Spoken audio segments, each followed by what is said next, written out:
Hello, this is David Wilkinson from the class End Time Basics at Grace Church in Middleburg Heights. In this class, we are going over what Jesus and Paul say about the end times. In the first module, we will be going over Jesus' main speech on the end times, found in Matthew 24. Before continuing with this study, I highly recommend that you listen to Matthew chapter 24. So go ahead and pause this video, and click the link in the description to listen to the audio narration of the chapter. Then resume this video. Listening to the entire chapter will give you a broader understanding of what Jesus is talking about. Therefore, when we do our verse-by-verse study, you will better understand how each group of verses fits into the whole chapter. Jesus left the temple and was going away, when his disciples came to point out to him the buildings of the temple. But he answered them, "You see all these, do you not? Truly, I say to you, there will not be left here one stone upon another that will not be thrown down." Here, Jesus predicts that the second temple would be destroyed. Furthermore, he goes on to say that it will be destroyed in an extremely comprehensive fashion, wherein every stone of the temple will be thrown down. This is exactly what happened in 70 AD, when the Romans came and sacked Jerusalem and destroyed the temple. Now, liberal scholars often say that Jesus didn't really make this prediction, and that the Gospels simply put those words in his mouth. They say this because it is impossible for anyone to predict the future. However, we know that Jesus is God incarnate, so he would have no problem predicting the future. Nevertheless, to counter this objection, we need only to look at the book of Daniel, which predicts the very same thing. Daniel 9:26 predicts that both Jerusalem and the temple would be destroyed. Daniel 9:26 says, "And the people of the prince who is to come shall destroy the city and the sanctuary." This is an artistic representation of the fall of Jerusalem in 70 AD. According to Josephus, over 1 million people died as a result of this siege, most of whom were Jewish. It was truly a terrible time. Jesus' radical claim about the temple obviously piques his disciples' curiosity. As he sat on the Mount of Olives, the disciples came to him privately, saying, "Tell us, when will these things be? And what will be the sign of your coming and of the end of the age?" The disciples asked three big questions. When will this happen, namely the destruction of the temple? What will be the sign of Jesus' coming? And what will be the sign of the end of the age? Each account of the Olivet Discourse, Matthew 24, Mark 13, and Luke 21, record different answers to these questions, based on each of the Gospel authors' emphasis. Jesus answered all three questions in his big speech on the Mount of Olives.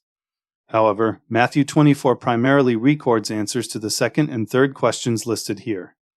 Luke 21 records more information about question 1, though it does address questions 2 and 3 as well. The disciples probably thought that these events all pertain to the end times, and thus would happen close together.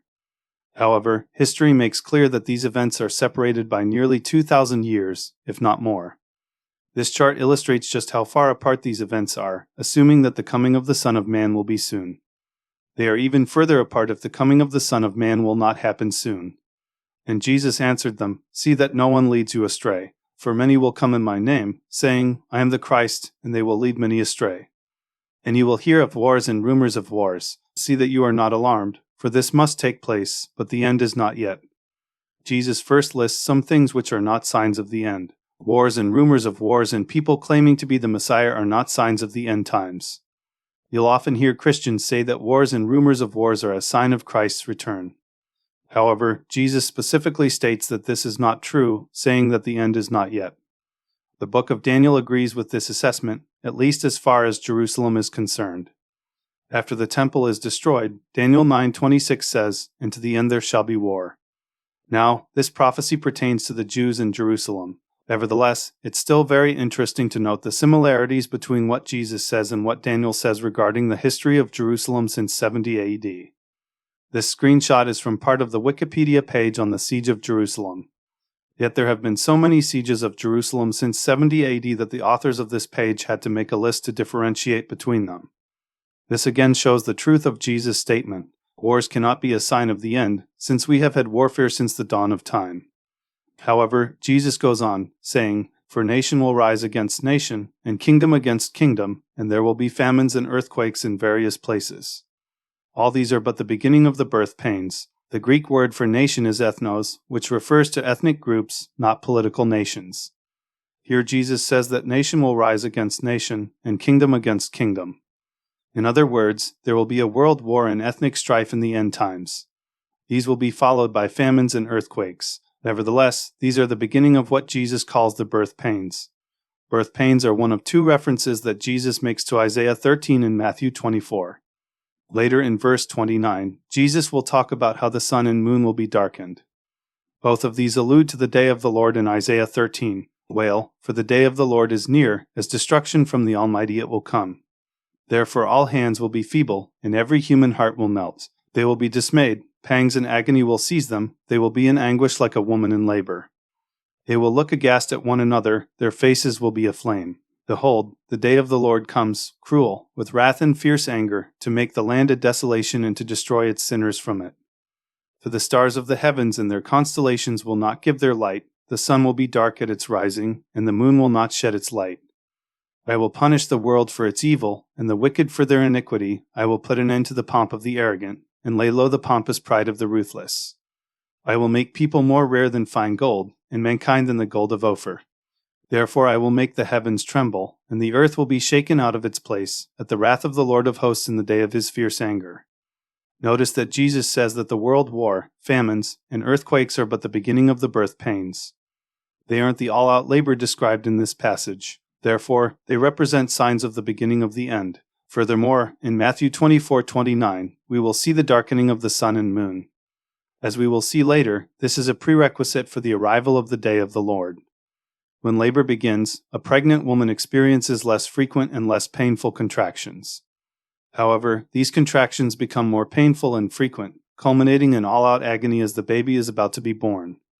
Once the baby is born, the mother forgets her pain and is overwhelmed with joy at the birth of the child. This illustration helps us understand how the signs of Christ's return will be related to one another. Much like labor, the signs will start off less severe, less frequent, and shorter in duration. However, the end-time events become more intense, more frequent, and longer in duration as time goes on. These will climax in a period of very intense pain, but immediately after this, Christ will return, bringing great joy and relief to his followers. The book of Revelation also talks about a world war in the end times. Jesus is given a scroll with 7 wax seals on it. In order to open the scroll, Jesus has to open all 7 seals. Every time he opens one of the seals, a major event happens. When he opened the second seal, I heard the second living creature say, "Come." And out came another horse, bright red. Its rider was permitted to take peace from the earth, so that people should slay one another, and he was given a great sword. There seems to be only one place in the Old Testament that uses similar language to Jesus' description of end times world war. When he says kingdom against kingdom, this alludes to Isaiah 19, an oracle concerning Egypt. Behold, the Lord is riding on a swift cloud and comes to Egypt, and the idols of Egypt will tremble at his presence. And the heart of the Egyptians will melt within them. And I will stir up Egyptians against Egyptians, and they will fight, each against another and each against his neighbor. City against city, kingdom against kingdom, and the spirit of the Egyptians within them will be emptied out, and I will confound their counsel. And they will inquire of the idols and the sorcerers, and the mediums and the necromancers, and I will give over the Egyptians into the hand of a hard master. And a fierce king will rule over them, declares the Lord God of hosts. In this case, civil unrest in Egypt spirals out of control, ultimately leading to kingdom fighting against kingdom, which would be world war. Yet after this, the Egyptians are given over to a hard master and a fierce king. This scenario sounds a lot like what Daniel says will happen in the end times. The end of Daniel 11 talks about an extremely arrogant king who is preoccupied with warfare. Furthermore, he operates around the time when all of God's people rise from the dead. His extremely arrogant personality and end-time career demonstrate that he is the Antichrist. This king goes by different names throughout the Bible. However, theologians usually use one of his names, namely the Antichrist, to refer to the end times villain referred to by all these different titles throughout the Bible. In the end times, Egypt attacks the Antichrist. At the time of the end, the king of the south shall attack him, but the king of the north shall rush upon him like a whirlwind, with chariots and horsemen, and with many ships. And he shall come into countries and shall overflow and pass through. Throughout Daniel 11, the king of the south consistently refers to Egypt. However, this attack by Egypt launches a very major war involving many different countries, including Israel. He shall come into the glorious land, and tens of thousands shall fall, but these shall be delivered out of his hand, Edom and Moab and the main part of the Ammonites. He shall stretch out his hand against the countries, and the land of Egypt shall not escape. As you can see, this attack does not go well for Egypt. The Antichrist retaliates very forcefully and sweeps through many other countries as well. During his counterattack, he ends up subjugating Egypt. This is very similar to what Isaiah says. Egypt's internal civil unrest spirals out of control, causing a situation where multiple kingdoms go to war with another. As a result of this, a hard master and fierce king will rule over Egypt. Jesus mentions famines and earthquakes in addition to world war. This major famine is also in Revelation 6. When he opened the third seal, I heard the third living creature say, "Come." And I looked, and behold, a black horse, and its rider had a pair of scales in his hand. And I heard what seemed to be a voice in the midst of the four living creatures, saying, "A quart of wheat for a denarius, and 3 quarts of barley for a denarius, and do not harm the oil and wine." In the Roman Empire, a denarius was a day's wages for a worker. In the end times, a day's wages will only be able to buy a quart of wheat or 3 quarts of barley. This will be a very serious famine, resulting in very high food prices. World war, famines, and earthquakes are only the beginning of the end. Jesus goes on to tell us about a global persecution where many professing Christians fall away from the faith. Then they will deliver you up to tribulation and put you to death, and you will be hated by all nations for my name's sake. And then many will fall away and betray one another and hate one another. And many false prophets will arise and lead many astray. The Greek word for nation is ethnos. Therefore, this persecution that Jesus is describing will be perpetrated by all ethnic groups. There have been many persecutions throughout church history.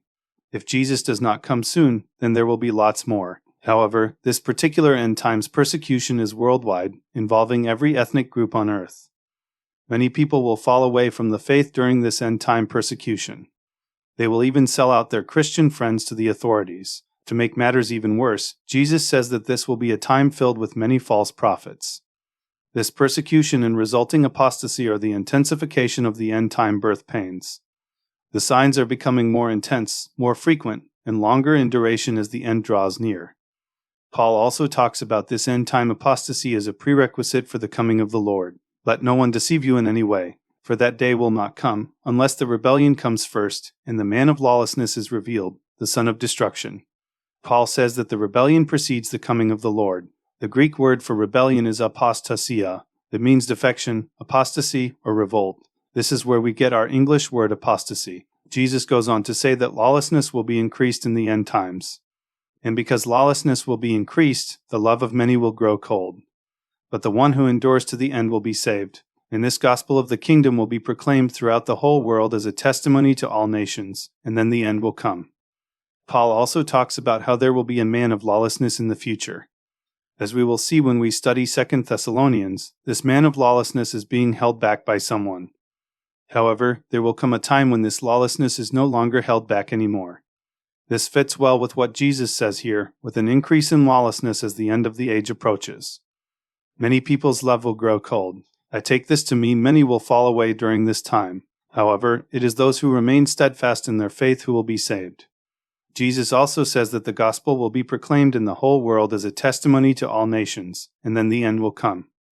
The word here for the world is inhabited earth, and of course the word for nations is ethnos, referring to every ethnic group. So once the gospel goes to every ethnic group throughout the inhabited earth, then the end of the age will come. According to the Gordon Conwell Center for Global Christianity, about 28% of the earth's population is without gospel access as of 2020. Yet I believe this unevangelized population will decline very rapidly as internet access expands to more people across the earth. There are multiple ministries dedicated to bringing the gospel to people online. Furthermore, the Jesus film has been translated into over 1,900 languages. Due to television deals and internet evangelism in unreached countries, the Jesus Film Project has been doing over 450 million gospel presentations every year. 28% unevangelized is a big number, but it's easy to see how with technology, this number could approach zero in a very short time without us realizing it. Revelation also talks about how there will be believers from every ethnic group in heaven. After this I looked, and behold, a great multitude that no one could number, from every nation, from all tribes and peoples and languages, standing before the throne and before the Lamb, clothed in white robes, with palm branches in their hands, and crying out with a loud voice, "Salvation belongs to our God who sits on the throne, into the Lamb. This is a truly beautiful picture where all ethnic groups will worship the Lord together.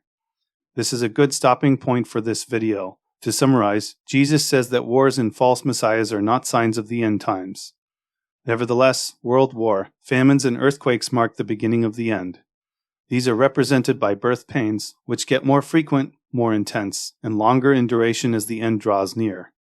Finally, we've seen how these birth pains intensify with global persecution, where many professing Christians fall away from the faith. Finally, the gospel must go to every ethnic group before the end of the age arrives. In the next video, we will talk about one of the most major signs of Christ's return, the abomination of desolation.